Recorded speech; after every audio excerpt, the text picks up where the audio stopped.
Go. Ano po guys, ituturo ko po ang mga math sign or math symbol. Start. What is the symbol? This is the addition. Addition or tinatawag nila sa Tagalog na plus.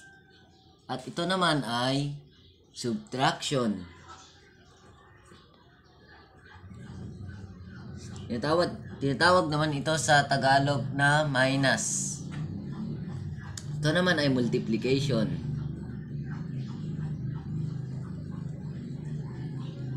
Tinatawag naman ito sa Tagalog na times.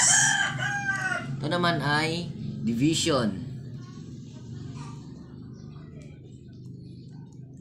Tinatawag naman sa Tagalog na divided.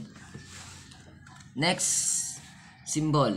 This is the less than. Next, this is the greater than.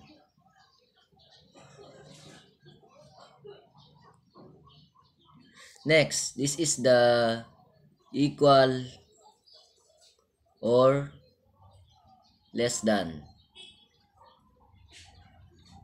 Next, this is a equal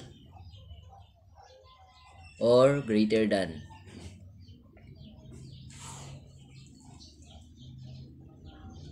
Next, this is the sign is equal or symbol. Next, this is the percent.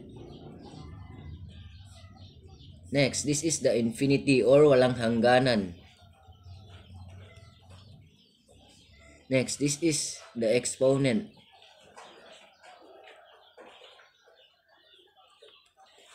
Next, this is the close, open, and parenthesis.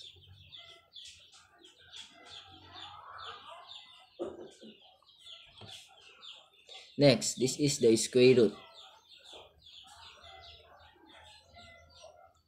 Next, this is not equal to. And the last sign, this is the positive or negative.